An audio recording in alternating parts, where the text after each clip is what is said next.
Murray's over at Bacchanalia helping Em with some jobs just to help repay his wonderful help to us yesterday. Installing our Salphi booster. I've been hanging to get in the water, so I'm just going to have a little snorkel by myself over to this bommy just between us and Lady Musgrave Island, so I think I'll be okay by myself. Hopefully Murray keeps an eye on me. This is for you. You brought me a present? It's another job, I'm afraid. This is our new water maker membrane. So a new membrane for the water maker, which is going to be a tough job to install because I know where it's put in this boat and it's not very accessible. So I'm going to have to be a contortionist putting it in. Anyway, that's going to be today's job. Okay, so what kind of membrane did you get? A 40-inch one. And That's all I know. It's a reverse osmosis membrane. okay. Okay. So there it is. It comes vacuum sealed. Should have some little bit of moisture in it because you can't let these get dry. Otherwise they crack up. So it's got. I guess it looks like it's meant to. So we're in amongst all my washing today of my sheets. So this is what the water maker is for, is to help me to be able to do the washing. So that's why Murray thinks it's for me. Found Murray in this cupboard. What are you doing? Yes. No job's easy on a boat. Anyway, not so difficult to get this off as I thought it would be. Oh, look at you! Yeah, so there's the membrane holder. That's all removed. Not an easy job, but a little bit easier than I thought it was going to be. There's still a little bit of water in that membrane. Is there water all over that room? Something else for Cheryl to clean up? No, only in places where it should be. Yeah, Murray makes all the mess and then I clean up. So Murray's had to enlist some help. He's got Em to come over and give him a hand. Okay, Em's come over with his set of Allen keys, Imperial Allen keys, because I only have metrics. And we've unscrewed taken the cap off the top here. And these two little bits. Yes, to free those up, the wedges. And now all I did was pull this out, and here comes your membrane. After trying to undo the other end. Yes, I was trying to undo it. Okay, I've reassembled it. I haven't put it back in its bracket or in its place at this stage. So what I'm going to do now is test it. Hopefully there'll be no water leaks. So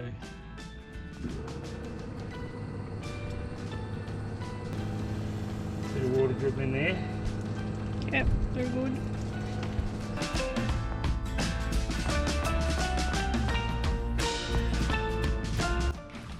That's not good.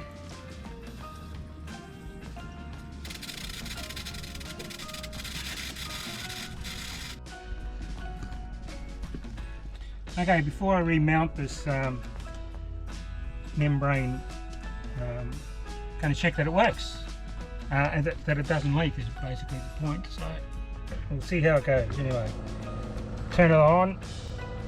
This is just that normal pressure, and now we're going to apply some serious PSI to it. Get it up to at least 800 PSI. No leaks. 800 PSI, and it seems to be holding okay, so that's good. I can remount this now. Just turn the pressure off. Right, that's that job done. Time for a swim.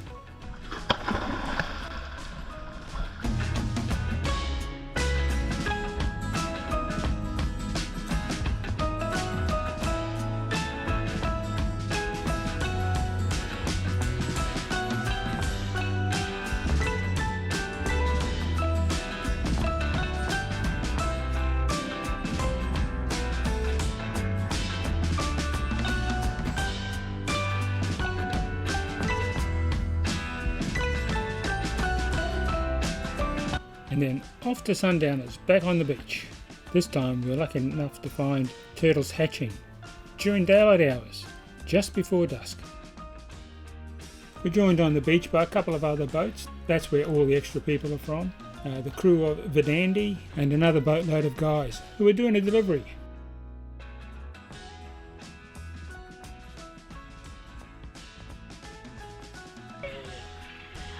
Oh, it's so magical. Look at that. Whatever you do, don't walk down the water's edge. Okay, the yeah. magical. The magic disappears. Oh, they're going, and next minute, bottom. I will save that one. Hi. Save that one. He's coming back.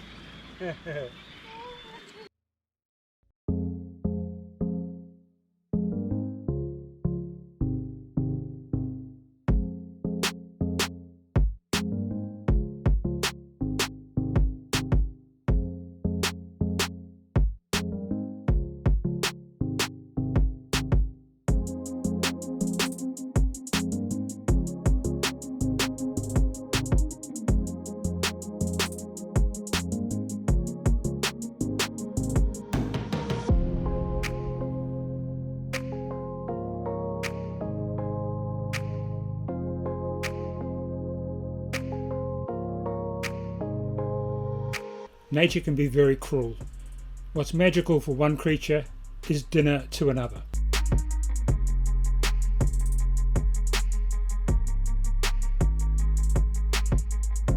As soon as the turtles make it to the water, they now have to run a gauntlet of sharks. There's at least a dozen sharks out there waiting.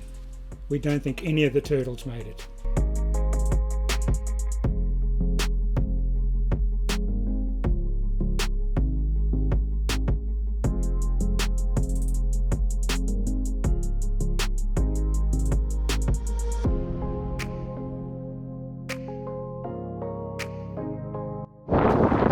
We're just leaving Lady Musgrave Island. Following M, I'm back in earlier.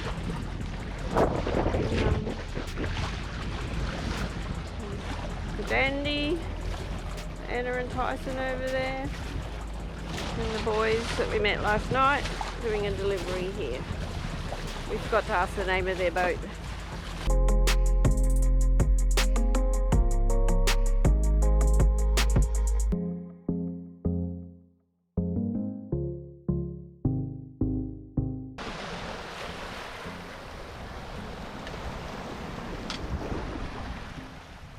Huh?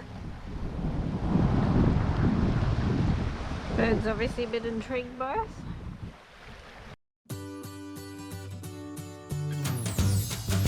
There wasn't much wind, so our initial plans of going back into the Boyne River changed to go to Pancake Creek.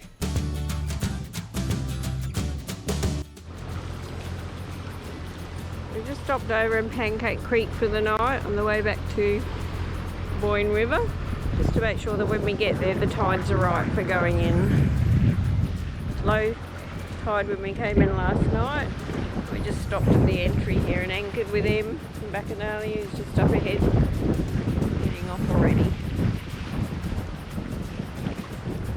About 5:30 in the morning.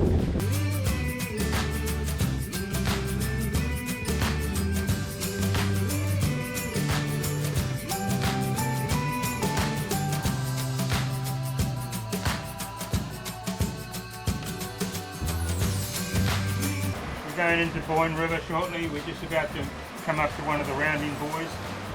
We've had a really good sail today. Timed this beautifully. We've got the wind and the tide behind us, and when we go into the Boyne River we'll have a slack tide, so should be easy to navigate up and down the river. Onto our brand new mooring, we hope. So yay! Hopefully it's done.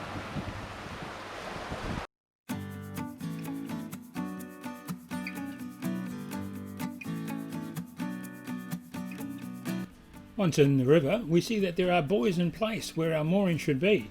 So we go up and investigate and find that the mooring is complete except for some bridles, which attach from the mooring block to the boat. Back to Bagheera, and we manoeuvre onto our mooring for the first time, using some lines I've put in for a temporary bridle.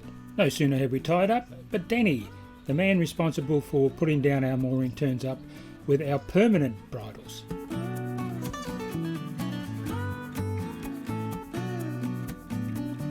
Geez, I worked it up pretty right, eh? I was thinking it was a bit short, maybe. Thanks, Danny, for your help. We now have a mooring. These are forward and aft moorings, which means you get attached from both ends, the front and the back of the boat. This now gives us a base where we can operate out of.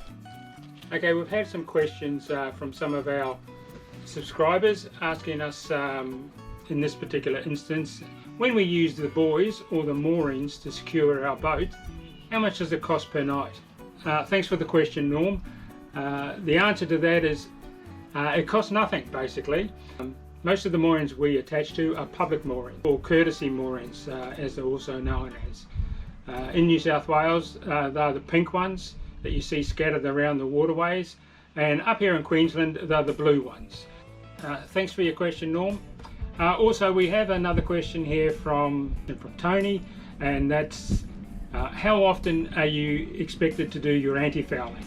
Obviously that relates to our recent video where Cheryl and I spent a week doing that job. Well, hopefully, Tony, as infrequently as possible is the answer. We're hoping to get 2 years out of that last anti-fouling. Just depends on where you're travelling and how well that particular anti-foul works. If we can get 2 years out of it, we'll be very happy with it. Yes, but more realistically, somewhere between 12 months and 18 months is probably going to be the real answer. Thanks for your question, Tony. And that's where we'll leave this episode. Please like by hitting the thumbs up button. Subscribe to our channel and click the bell all. That's bell all, so you'll get notified every time a new video comes out. Share this video with like-minded people and feel free to make a comment or leave a question below. We'll respond as soon as possible. Thanks for watching. We'll see you next time.